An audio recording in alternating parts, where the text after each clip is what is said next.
Now in this series of films, I'm going to show you about how I would improvise in a recording context. Now this is different from going out and blowing a solo over a chord sequence, which I'll look at separately. But what I'm going to do today is I'm going to show you how I would put a tune together, but improvising my way through it using various techniques, whether it be solo, melodic ideas, or harmonic ideas and rhythmic ideas. Now, none of this is valid unless you are playing for the song in question. If you're playing for a songwriter who's written lyrics, you've got to read the lyrics, you've basically got to get into what the song is about. Now, while I haven't put a vocal line here, this is a sad sort of minor key ballad.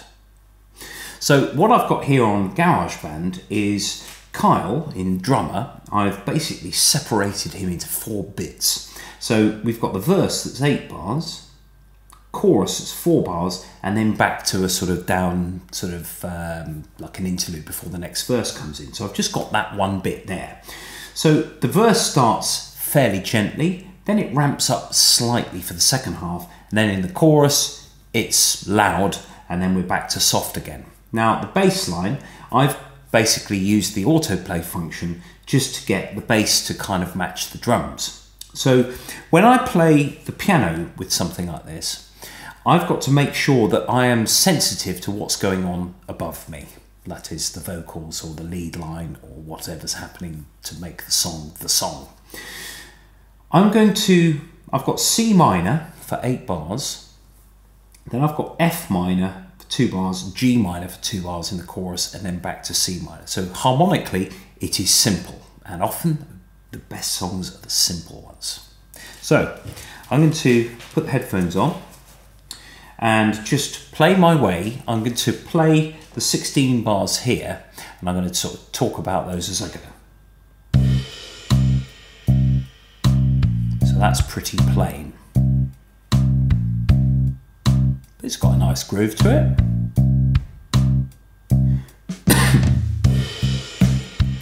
Now it's ramped up a little bit, the click has become a snare, and the bass is now playing 8th notes. And now here comes the chorus.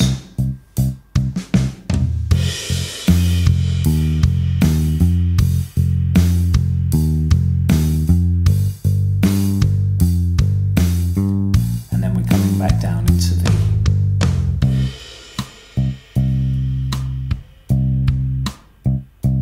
Now what I could also do is I could edit the bass notes so that I've got a load of quiet notes here. So I take the velocity down as well to help with my... Oh, they are all low anyway.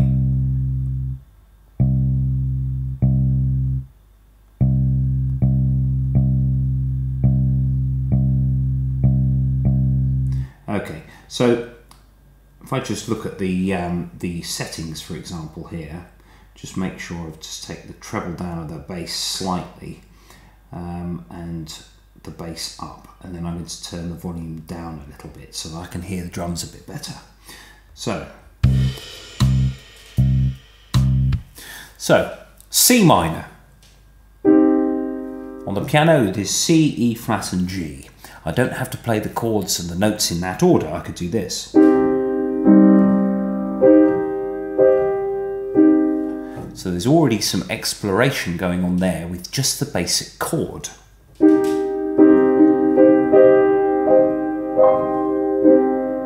I could have 4 notes in my chord. I could have the 3 main ones and then the repeat of the first one. See what that sounds like.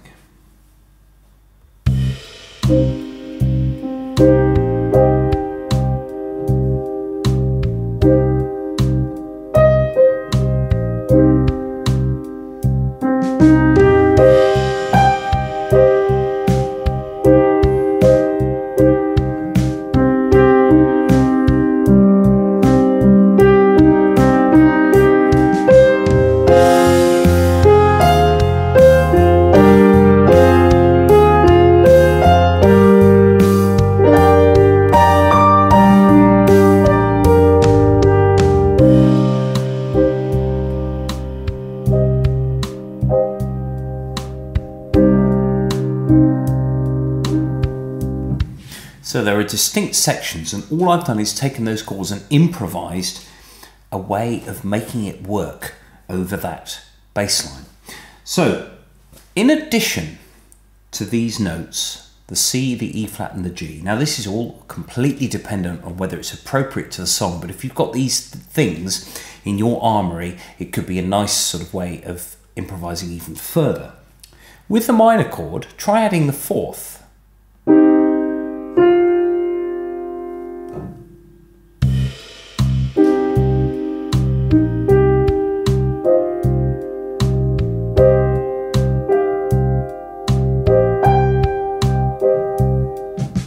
Could be a nice way of adding something to that.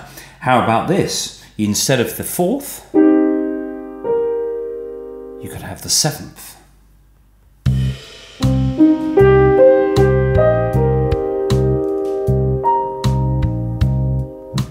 Just gives it a slightly different tonality, but this just gives it a different flavour.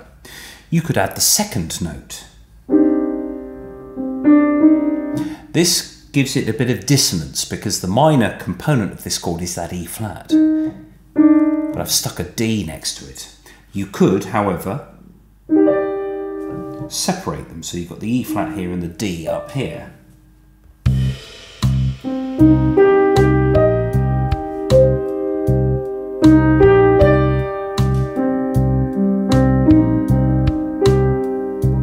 Or you could do a combination, you could do an all of the above.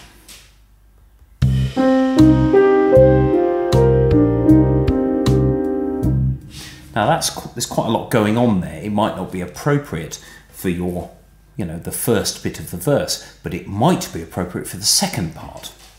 And indeed in the chorus, F minor, I could add my second, my fourth, or my seventh. It might be quite nice to have something dramatic like that in the chorus that's maybe held on. You could have something like this. Don't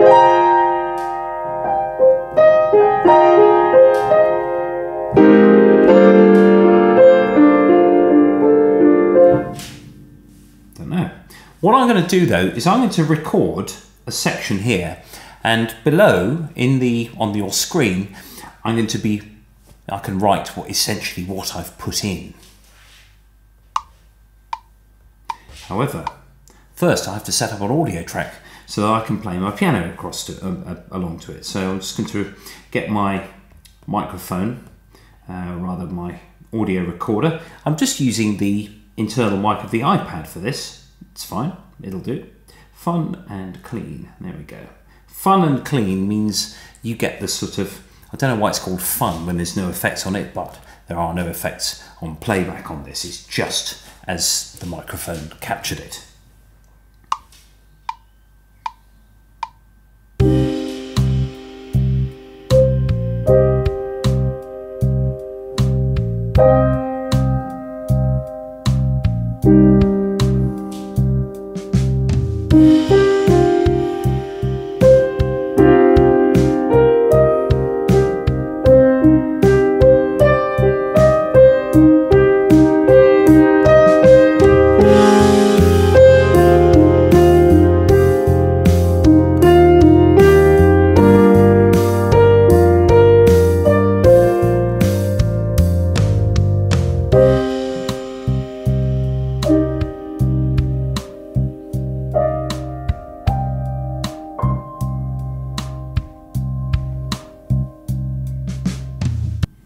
So I left a little bit of space there at the end because it's maybe an instrumental section before the vocals come in.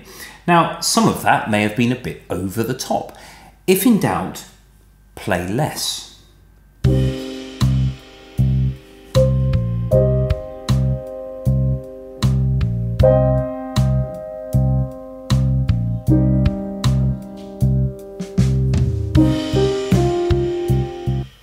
That's just too much in that second half of the verse. It might confuse the vocal. So perhaps I'm going to do the same thing again. So I'll just get that second track and then I'm going to try it again. I basically improvised. I thought, oh, maybe I could do this here or maybe I could do that there.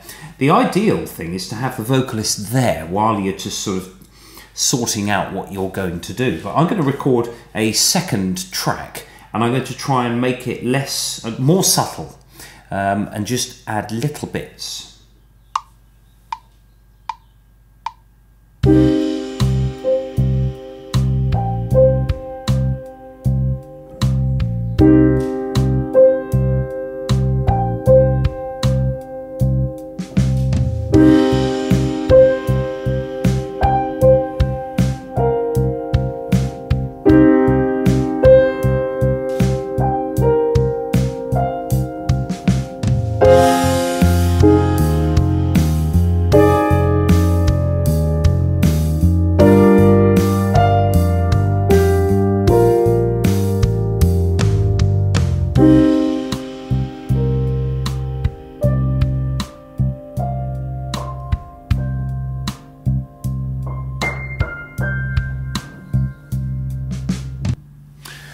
So that time, we had the aircraft overhead of course, but that time I tried to make things that had a rhythmic pattern, so that it was a repeating thing but with a developing harmonic structure on that second go.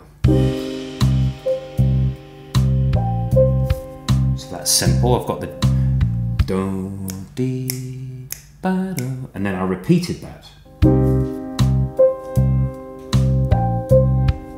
Just a bit louder.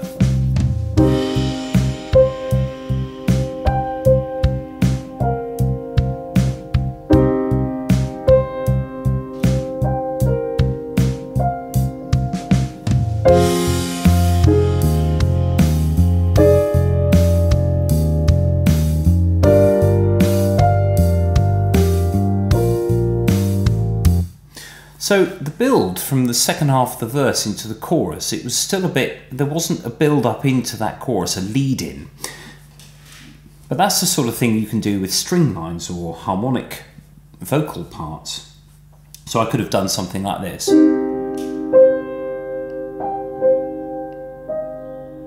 So there's my first half. And then with my second half,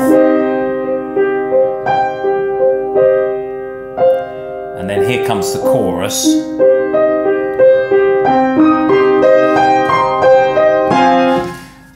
Yeah, run into that thing a little bit, run into the chorus with a little bit of the sort of predictable, oh, here it goes, here is the chorus, rather than straight in. Of course, it depends entirely on the song. So there is an approach to how to maybe do some chords on the piano over something that is seemingly very, very basic. Basic doesn't mean easy, doesn't mean bad. In fact, basic can mean hard, can mean really difficult to maintain that sort of emotion that the vocal might have without just putting in your sort of two-bob or your music theory bits. The music theory is the maths of it, but it's only good if you apply that maths. It's no good just, you know, reciting from a textbook. It's creating things using that mathematical skills, like building or designing something. The beauty of the design comes from the maths, but it also comes from the artistic side and the problem that you are trying to solve, in effect. So in my next program, I'm going to talk about putting little counter lines in.